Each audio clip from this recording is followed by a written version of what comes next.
Evangelho de João, no capítulo 8, do versículo 1 em diante.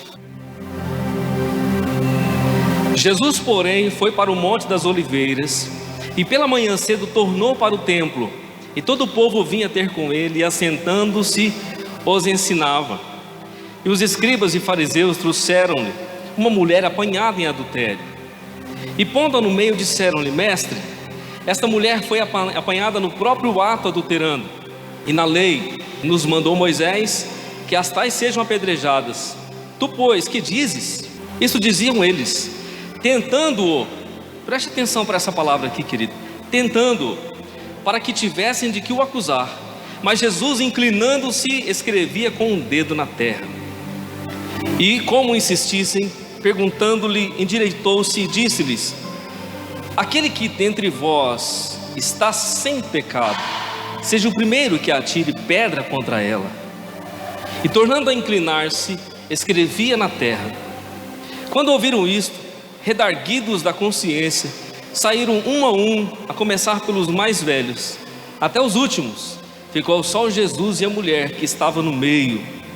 E endireitando-se Jesus, e não vendo ninguém mais do que a mulher, disse-lhe: Mulher, onde estão aqueles teus acusadores? Ninguém te condenou? E ela disse: Ninguém, Senhor.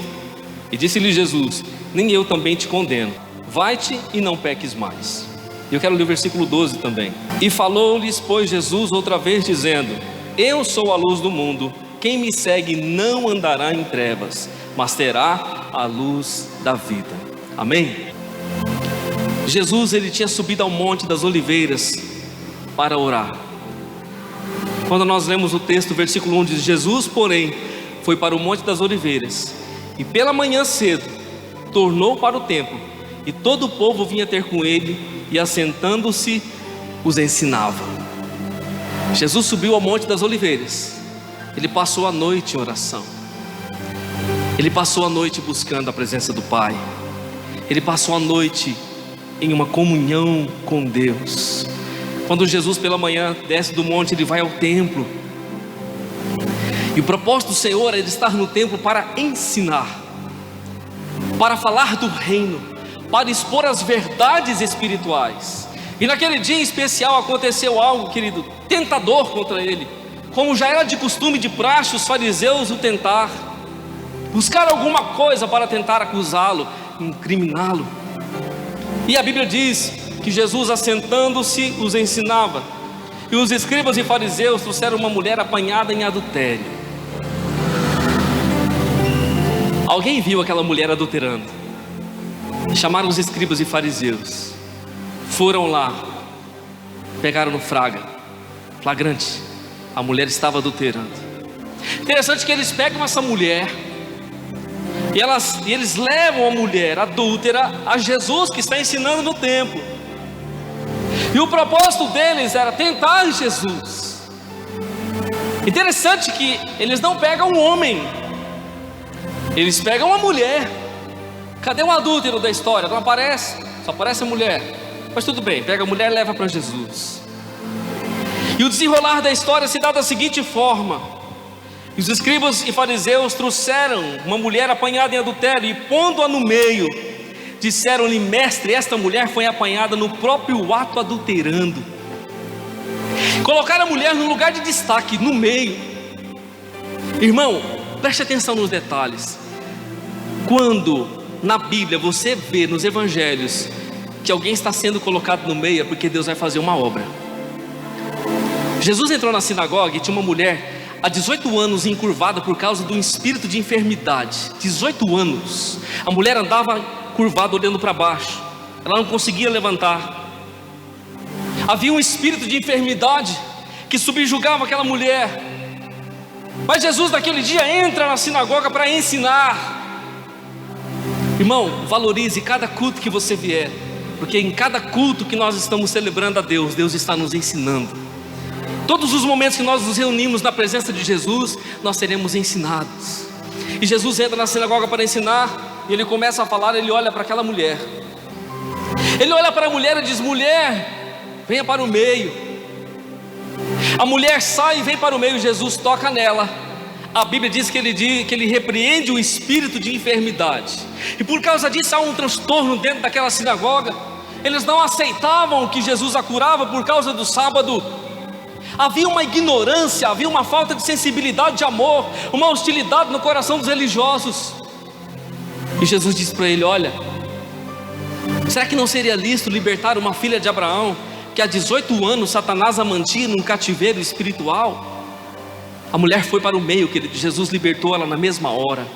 Um outro dia Jesus entra em outra sinagoga, ele está ensinando. A Bíblia diz que havia um homem com uma mão mirrada, uma mão atrofiada. E o escritor diz, Lucas diz, que o homem estava com a mão direita atrofiada. Por que ele diz direita? Por que ele fez questão de dizer que era a mão direita? Ele poderia dizer assim, uma mão mirrada. Ele disse a mão direita mirrada. Por que a mão direita? Porque a mão direita, querido, é a mão do trabalho. A mão direita é a mão da convicção. A mão direita representa a mão da força do trabalho. O homem estava com a mão impedida, com o seu trabalho impedido, com a sua vida parada, com a sua vida manca, com a sua vida estragada. Jesus diz para ele vir ao meio. Quando ele chega no meio, Jesus toca na mão dele, e a mão dele se torna sã como a outra. Todas as vezes que Jesus chamar alguém para o meio, ele vai fazer uma obra. Amém? Eles trouxeram a mulher apanhada em adultério e colocaram ela no meio. Colocaram no meio, e eles disseram com muita raiva: mestre, esta mulher foi apanhada no próprio ato adulterando. E logo eles lançaram um mandamento para Jesus: e na lei nos mandou Moisés que as tais sejam apedrejadas. Tu, pois, o que dizes? A lei diz que elas têm que morrer agora, a pedra. E já estava cada um com a sua pedra na sua mão, irmão. Mas tu o que dizes? E diziam eles, tentando-o, para que tivesse de que o acusar. Mas Jesus, inclinando-se, escrevia com o dedo na terra. Eles perguntam para Jesus: Senhor, a lei diz que ela tem que morrer apedrada, mas e tu o que dizes? Na mesma hora Jesus se inclina e começa a escrever na terra. Irmão, não pergunta para mim não o que Jesus estava escrevendo na terra, porque a Bíblia não diz. Mas um dia orando, falando com Deus, e tudo que Deus nos revela, pelo menos no particular, para nós é verdade. Para aquilo que Deus falou a respeito dessa passagem em oração, para mim eu tenho isso como uma verdade do meu espírito, não como uma verdade bíblica, à luz da Bíblia. A verdade de Deus está ali para mim, na minha compreensão, orando a Deus. Quando Jesus se inclina, quando ele se inclina, ele começa a escrever na terra. Há muitas conjecturas a respeito disso. Muitos falam muitas coisas sobre isso, mas o Senhor falou comigo algo em uma compreensão espiritual do texto. Quando Jesus se inclina, ele escreve na terra acusação ou adultério, acusação. E quando Jesus escreve na terra, não está no texto, mas eu estou dizendo para você uma compreensão minha. Jesus começa a escrever na areia. Eles insistiam, e como se insistissem, perguntando-lhe, endireitou-se e disse-lhes: aquele que dentre vós está sem pecado, seja o primeiro que atira a pedra contra ela. Preste atenção, querido. Jesus, ele se agachou e ele começou a escrever na terra. Ele ficou tranquilo, irmão, escrevendo na terra. E os homens estavam furiosos com a pedra. E eu creio que eles ficaram rodeando assim. Jesus sem resposta, escrevendo na terra. E eles estavam enfurecidos. A Bíblia diz que eles insistiam. Talvez gritavam: mestre, não vai responder? O senhor não vai falar nada? Vai ficar agachado aí, riscando o chão? E aí, como é que vai ser? A lei diz que tem que matar, mas eu não quero saber o que o senhor tem. Qual que é a sua opinião? O que o senhor vai falar? Porque afinal de contas, eles queriam pegar Jesus em algum erro. Eles estavam tentando Jesus. Jesus o tempo todo foi tentado. Mas Jesus estava escrevendo na terra. Como se insistisse, perguntando-lhe, endireitou-se e disse: aquele que dentre vós está sem pecado. Preste atenção. Jesus não disse assim: aquele que dentre vós não tem pecado. Aquele que está sem pecado. Tem uma diferença aqui. Porque todos pecaram e destituídos estão da glória de Deus. Romanos 3:23. Porque todos pecaram e destituídos estão da glória de Deus. Todos os homens pecaram desde Adão, estão afastados da glória de Deus. Em Cristo fomos reconciliados pelo sangue do Cordeiro.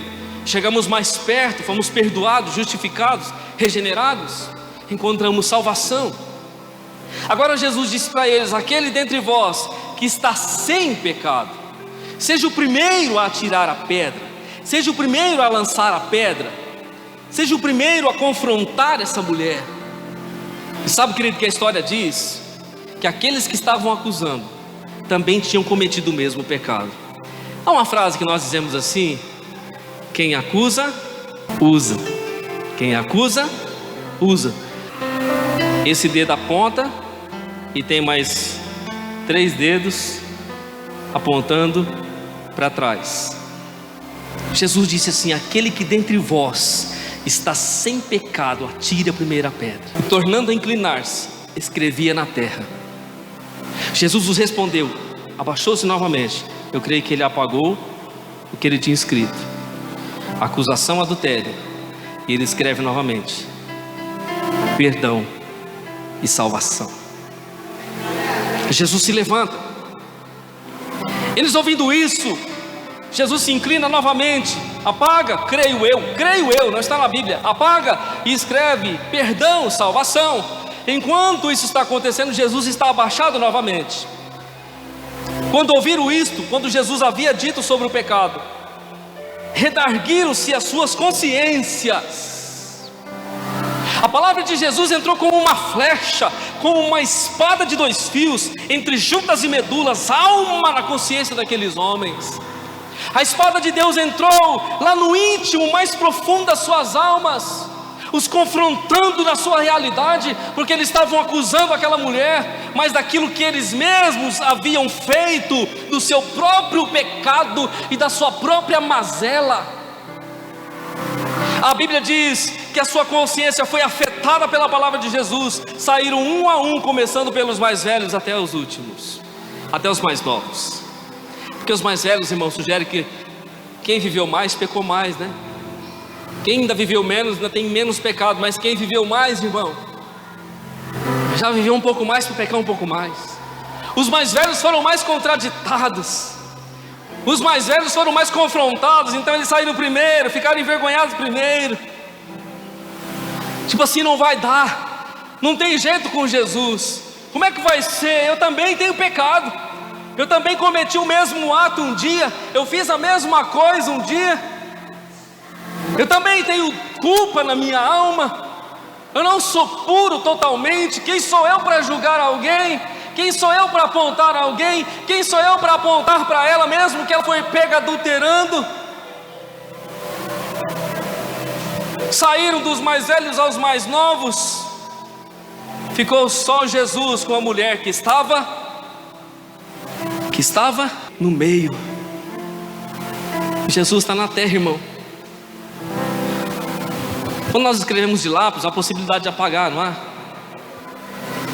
Por isso que Jesus escreveu na terra, que a possibilidade de apagar, escrever de novo. Escrever de novo o que, querido? Uma nova história, um novo coração, uma nova vida, uma nova visão, uma mudança radical no interior, de dentro para fora, porque é isso que Deus faz conosco, uma mudança interna. Ele faz eu e você reconhecer quem nós somos diante da luz da sua presença.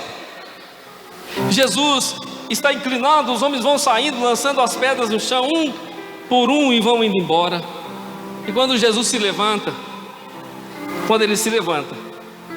e endireitando-se Jesus, e não vendo ninguém mais do que a mulher, disse-lhe: mulher, aonde estão os teus acusadores? Ninguém te condenou? Porque até então eles estavam acusando. A acusação em si ainda não é condenação. A acusação é um momento, querido, crucial para que a condenação se dê. É igual o réu quando está sendo acusado, né? Quando aquilo é efetivado, confirmado, então há condenação.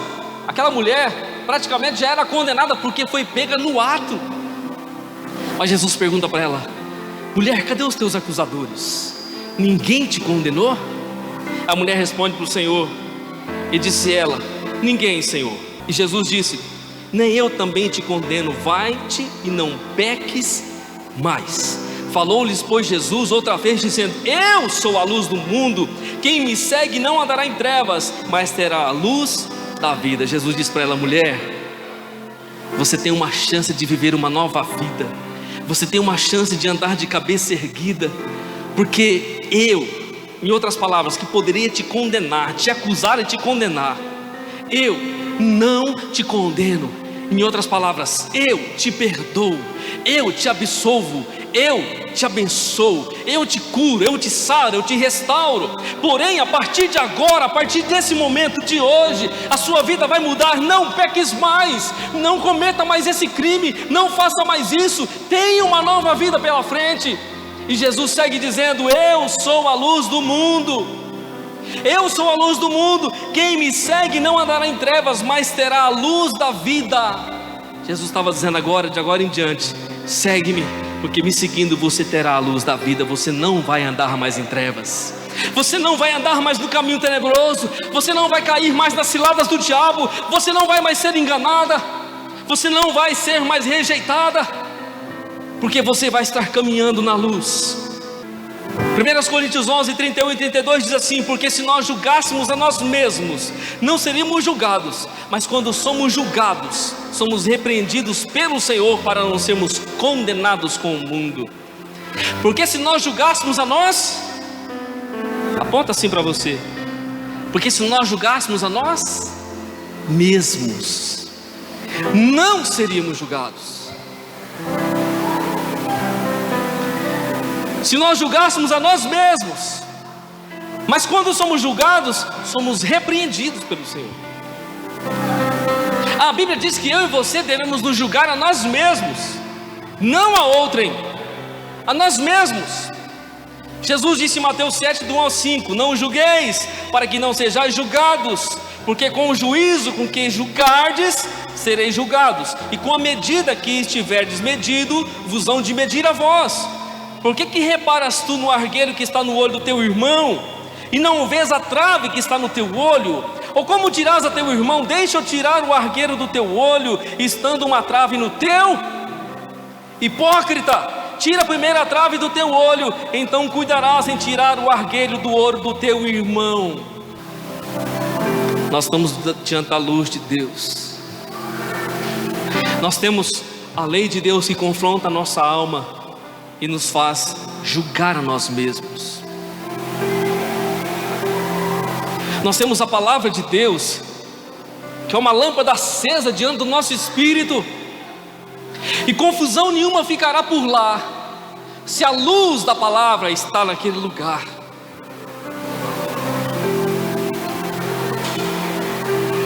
Que Deus seja aquele que pleiteia a tua causa. Que Deus seja aquele em quem você confia, mesmo diante da adversidade, da tristeza ou do pecado. Que se pecamos, devemos pedir perdão e nos arrepender, e reconhecer o nosso pecado. Irmão, quem nos acusa é o diabo. A Bíblia diz que ele é o acusador dos irmãos. Que Deus seja aquele real em nosso coração, em nosso espírito, que seja a nossa fortaleza, como Davi diz: que Ele seja a minha e a sua fortaleza, que Ele seja a minha e a sua alegria permanente, e que mesmo nos momentos de aflição, de perturbação em nossa alma, porque Davi usou essa palavra: porque te perturbas dentro de mim, porque você está ansiosa, porque você está agoniada, depressiva, porque você está perturbada, desesperada. E espera em Deus, espera no Senhor. É no Senhor que eu terei a minha vitória, é no Senhor que eu terei o meu perdão, é no Senhor que eu lançarei o meu coração e reconhecerei quem eu sou diante dEle. Irmão, Êxodo capítulo 3, quando Moisés está apacentando o rebanho de Jetro, seu sogro. Moisés, como um dos dias normais dos seus dias de pastor de ovelha, Moisés, pelos seus 40 e tantos anos de idade, está apacentando o rebanho, e ele passa por trás do monte. Ele olha e ele vê uma sarça queimando. Mas a história diz que era recorrente uma sarça queimar no deserto, como combustão espontânea pelo calor escaldante no deserto de Tia. Mas Moisés para e olha aquela sarça queimando ao longe, e ele vê algo diferente. Disse: essa sarça se queima, mas ela não se consome. Então a Bíblia diz que ele se aproxima para ver. Quando ele chega perto da sarça, a voz sai de dentro da sarça e diz: Moisés, Moisés, tira as sandálias dos teus pés, porque estás em terra santa. A voz sai de dentro da sarça e diz: Moisés, Moisés. Deus fala o nome audível, o nome de Moisés. Moisés se assusta com aquela visão e com aquela voz, e diz: Senhor, quem é? E Deus se revela como o grande eu sou o que sou, o Jeová, o Todo-Poderoso, o grande eu sou, o El Shaddai, o Deus de Abraão, de Isaac e de Jacó. Eu sou o Deus Santo, o Deus Todo-Poderoso. A minha glória está nesse lugar. Tira as sandálias dos teus pés, porque este ambiente é um ambiente de glória, este é um ambiente de santidade, este é um ambiente de vida. A partir de agora os seus passos vão mudar. A partir de agora a sua caminhada será outra. Tira as sandálias dos teus pés, porque você andou por muitos lugares, os teus passos estão maculados, mas agora você pisou na terra santa e as coisas vão mudar. Aleluia. Jesus, antes de morrer, está com os discípulos. João capítulo 13. Eles estão em uma ceia, eles estão jantando, eles estão em comunhão. A Bíblia diz que Jesus pega uma bacia, pega uma toalha, uma bacia com água. Então ele se assenta e ele quer lavar os pés dos discípulos. Isso era algo comum em Israel. Toda visita que chegava a uma casa recebia um banho nos pés. O servo pegava uma bacia com água, um pano, uma toalha e lavava os pés. Isso era algo normal nas casas, no contexto judaico, porque eles caminhavam com sandálias abertas e havia muita poeira, muita sujeira, então eles limpavam. E só quem fazia isso eram os servos, porque era uma coisa desagradável. Mas Jesus se assenta, a Bíblia diz que ele se assenta e pega a toalha, e ele quer lavar os pés dos discípulos. E aí Jesus revela o seu coração para eles. E quando ele diz que ele quer lavar os pés dos discípulos, Pedro se levanta e diz: Senhor, não, de maneira nenhuma, o Senhor não vai fazer isso comigo, o Senhor vai lavar os meus pés, eu que tenho que fazer isso, Jesus, você vai querer fazer isso comigo? Porque essa posição era a posição de um escravo da casa, do servo da casa. Jesus estava se fazendo de escravo naquele momento, de servo, para ensinar uma lição extraordinária no coração daqueles homens.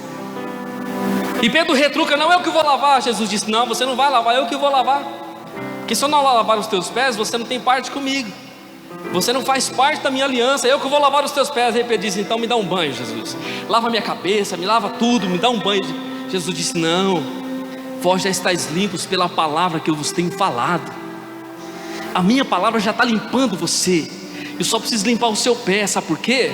Porque eu preciso tocar na sua caminhada, eu preciso tocar nos seus passos, eu preciso tocar no seu pé, limpar o seu pé. Eu preciso limpar os seus passos, eu preciso mudar os endereços para onde você vai, eu preciso guiar o seu caminho a partir de agora, eu preciso intervir na sua caminhada e mostrar para você que você a partir de agora vai caminhar num lugar santo, que você vai caminhar numa vida santa, que você vai caminhar com propósito sobre a terra. Aleluia. Você acha, irmão, que Jesus lavou o pé do discípulo só para ficar limpinho? A higiene local? Não, irmão, não. Jesus estava lavando os pés dos discípulos, e Jesus disse assim: olha Pedro, o que eu faço agora você não sabe, mas lá na frente você vai entender.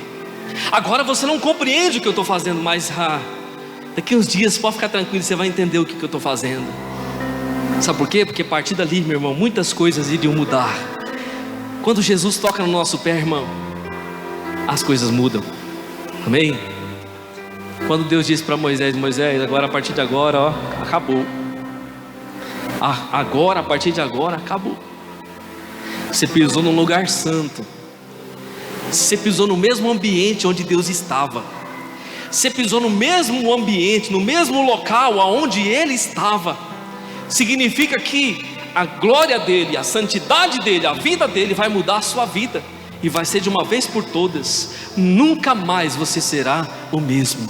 nunca mais você vai caminhar do mesmo jeito que você caminhava, nunca mais você vai andar do jeito que você andava, porque a partir de agora um novo caminho, uma nova trajetória para os seus passos. Amém, irmão? Irmão, Deus está falando com você, é com você mesmo que Ele está falando nessa noite. A partir de hoje é uma nova caminhada, são novos passos, são nova direção, é um novo panorama nos seus passos. Deus está tocando na sua vida, nesse lugar, nessa noite, para te dar uma nova visão e confrontar a sua alma para um novo propósito.